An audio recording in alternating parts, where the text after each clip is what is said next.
Subscribe करें और bell icon दबाएं। खबर जो करे असर।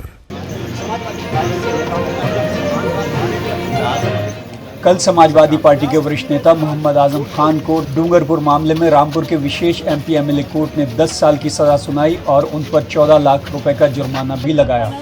आजम खान को मिली इस सजा पर अब उनकी पत्नी डॉक्टर तंजीन फातिमा ने सवाल उठाए हैं।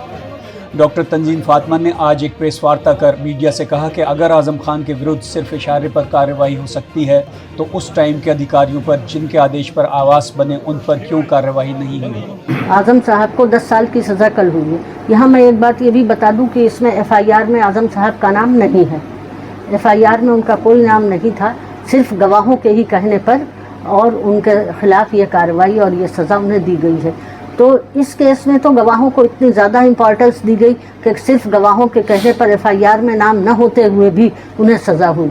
और डेट ऑफ बर्थ वाला जो केस था उसमें हमने सारी गवाहियाँ दी, यहाँ तक कि मतलब डेट ऑफ बर्थ का हमारे पास उस वक्त का डिस्चार्ज सर्टिफिकेट भी मौजूद है जिसमें अब्दुल्ला के जन्म का समय तक दिया हुआ है उसी हॉस्पिटल का। ये और सबसे बड़ी चीज़ ये है कि डेट ऑफ बर्थ में हमने मैटरनिटी लीव का सर्टिफिकेट भी दिया है, लगाया है, जो कि प्रमाणित है डायरेक्टर ऑफ हायर एजुकेशन से, उच्च शिक्षा विभाग के निदेशक से, इलाहाबाद से प्रमाणित है। वो भी यहाँ जमा किया, उस पर कोई ध्यान नहीं दिया गया, नज़रअंदाज किया गया।